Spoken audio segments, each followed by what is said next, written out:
What's up everybody and welcome to another supplement video. We'll call this like end of 2022 supplement. I'm pretty sure I did one in prep. This is kind of my updated version now. I've just had like the best blood work of my life. 5.5 a week, 6 weeks post prep, which is crazy considering the cycle I was on and everything else is on. And I really attribute it to a few things. I'm going to talk you through the supplements that I think it is, and I'm going to round up at the end what I think that the other things that were contributing to good blood work, but also feeling good. And also all my health markers being in a very good place, like blood glucose, blood pressure, and things like that. So first up, we're gonna talk about lipids. Now, lipids for me have always been a bit of a struggle. LDL high, HDL low. I generally had quite a low HDL when I was natural, so I use that as kind of my benchmark to go off. This was as good as I was natural, and I think it's to a few of these things. Now, this is trained by JP's Omega number 5. I'm pretty sure it's 5 or V. I'm gonna say 5 because it's like old Roman numerals. This is basically flaxseed oil with very good amounts of ALA, LA, OA. You're getting so much bang for your buck in this product. It's going to massively help HDL. This is probably the best fish oil on the market. Not fish oil. This is probably the best omega supplement on the market. You only need 3 of them a day as well, rather than like 8 or like fucking 2 scoops of like some horrible fish oil that doesn't taste very nice. So this is one of the best things that I've done for lipids, along with Revive. They have a specific lipid management supplement here. This is a little bit heavier of a serving size. Sometimes in order to get the sufficient dose of like each ingredient that you need to help with your blood work, you got to take a lot of these tablets. That's the reality of it. People think, oh my God, isn't that too much stress? These things are like, they're made out of like gelatin. They dissolve really easily. But in here, citrus bergamot being like your biggest bang for your buck. We know that citrus bergamot can directly bring down HDL and directly bring up HDL. There's some really good studies on citrus bergamot. So I'd highly recommend, if you are looking to improve those lipids, you want to get yourself the Revive lipid management. Speaking more a little bit about lipid management, Love Heart, trained by JP's. I think trained by JP's range is so reliable. I'm not going to throw any company under the bus, but I have noticed differences in my blood work since changing to Revive and trained by JP from another anonymous brand. I'll leave it there because I nearly ruined it. Here, you got bergamot again, but this is patented bergamot, so it's very absorbable. You got ubiquinol, grapeseed extract, and celery seed extract, all things that are going to massively help with the HDL and LDL. So guys, if you don't have any HDL and LDL management and you're on cycle, you got to just get these, you know, at least get one of these. I appreciate this is overkill. I appreciate I get this for free as well, but get as much of this if you can. If you can get one of these, Love Heart. If you get 2, Love Heart and Omegas, I can obviously get 3. Moving on to heart health, cardiovascular health, a little bit different from lipids, more just like blood vessels, keeping things like just your general heart function moving as well as possible. You got D3. Now, D3 and vitamin K massively can help reduce cardiovascular disease, specifically in conjunction with each other. You do need to have these with fats, so I generally recommend having this with a meal. Sometimes they have like a little pocket of oil in them to help it absorb a little bit. But there's so much in here. Curcumin as well, which is going to be massively anti-inflammatory. Reducing your inflammation is going to reduce all-cause mortality. CoQ10, another amazing product to help modulate your cardiovascular health. They have some crossovers with lipids, but generally speaking, this little baby is absolutely priceless. So, Heart Stack from Revive. Now, blood pressure management. Blood pressure management is going to help a few things. Blood pressure management is, having high blood pressure is going to have an effect on your heart. It's going to have an effect on your kidneys and generally put you in a higher oxidative state where all-cause mortality will increase. So there are a few things that I use to improve my blood pressure. Number 1 is going to be this blood pressure tablet from Revive. We take 3 of these a day. This has things like magnesium, potassium, which you're going to note when I pick this one up. It's got more CoQ10, rose hips powder, nattokinase actually, which can actually modulate your lipids a little bit. And there's some other L-theanine as well, which is going to calm the nervous system. And there's a few other things in here which are ultimately going to help vasodilate, reduce your blood pressure, reduce that angiotensin within the body, and ultimately bring that blood pressure down. Now, this is like my most overlooked supplement. I think it's so good and so easy. Like, people know about electrolytes, people drink Powerades, people drink Gatorades, people drink, you know, Lucozades for however many years that they've been doing it. It's actually quite a good idea. Maybe not the sugar part, but the electrolyte part.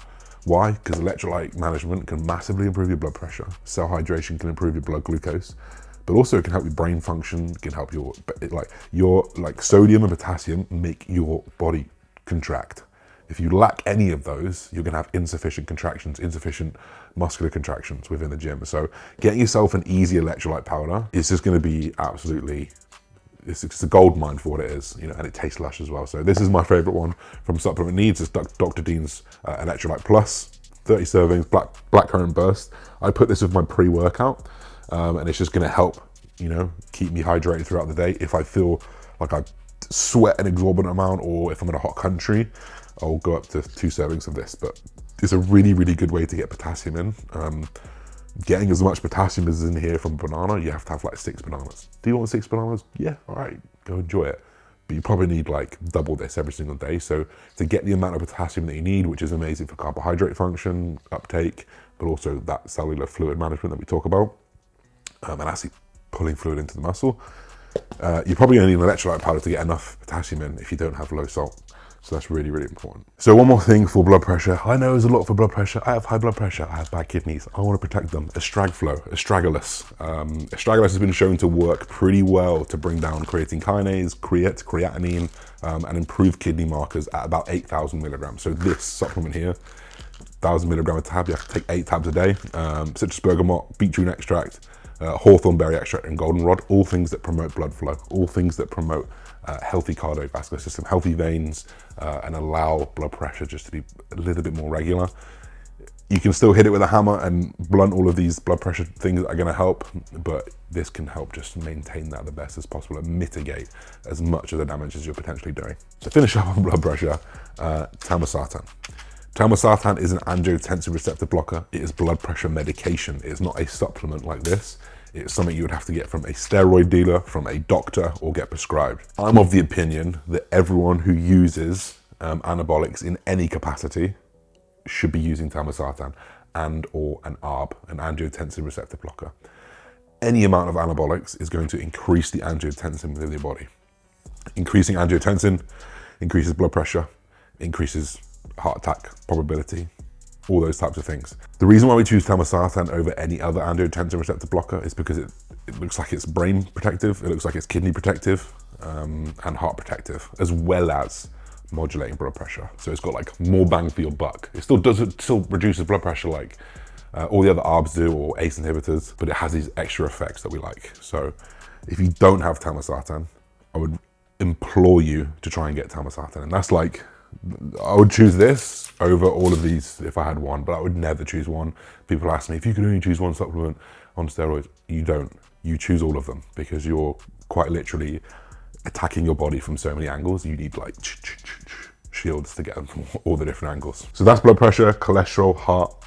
Now, for me personally, in the moment that I'm at, thyroid support is something that's paramount. I've just come off thyroid medication. Obviously, we go hyperthyroid within, you actually go hypothyroid in prep, which means you stall your thyroid, but then we put replacement doses in so that you have a correct thyroid function, and then, you know, we push the boundaries, we go hyperthyroid to increase fat loss in time. So when you go hyperthyroid, when you use thyroid medication exogenously, you are going to stop producing endogenously. So we have done that. I've taken it all out, probably stopped producing endogenously. And then this is to help support getting that kind of back online, that thyroid support. So this is like specific to the moment that I'm in. Once I've cleared this bottle and done 30 days, that'll probably be me after I've retested my thyroid. And if it was all good, then we're good. If not, I'll continue using this. A little bit of a jack of all trades here. Support Max, you've got vitamin D3, magnesium, and selenium, which can help with cardiovascular disease, but also hydration in terms of magnesium. But then you've got NAC, you've got citrus bergamot, you've got betaine, you've got TUDCA, you've got CoQ10. So there's a little bit of everything in this one. This is called Support Max from Strom. I used to say, if you get one thing, get this.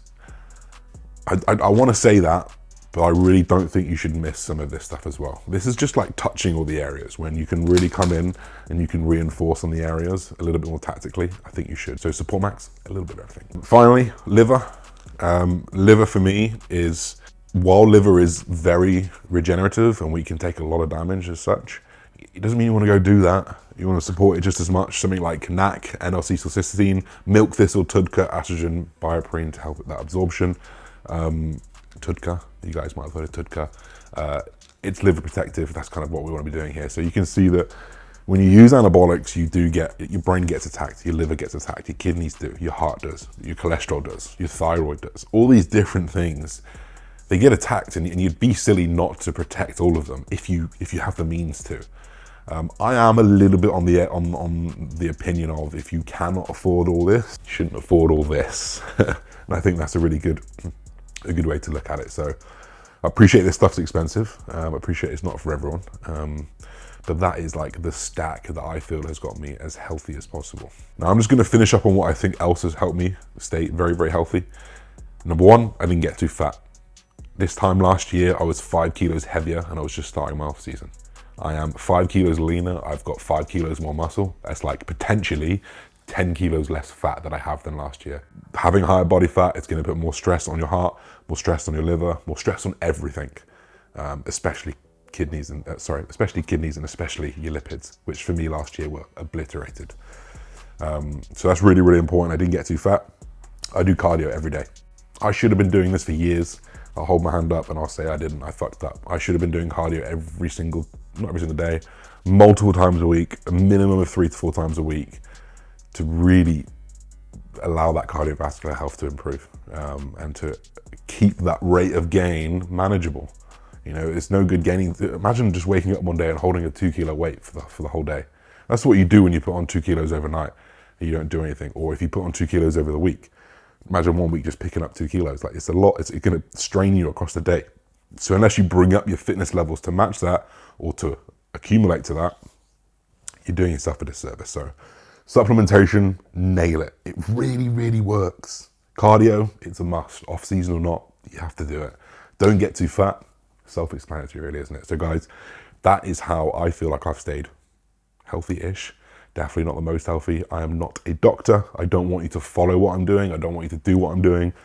This is just what I've done. So guys, if you've enjoyed the video, don't forget to like, comment, subscribe. We'll see you soon. Peace.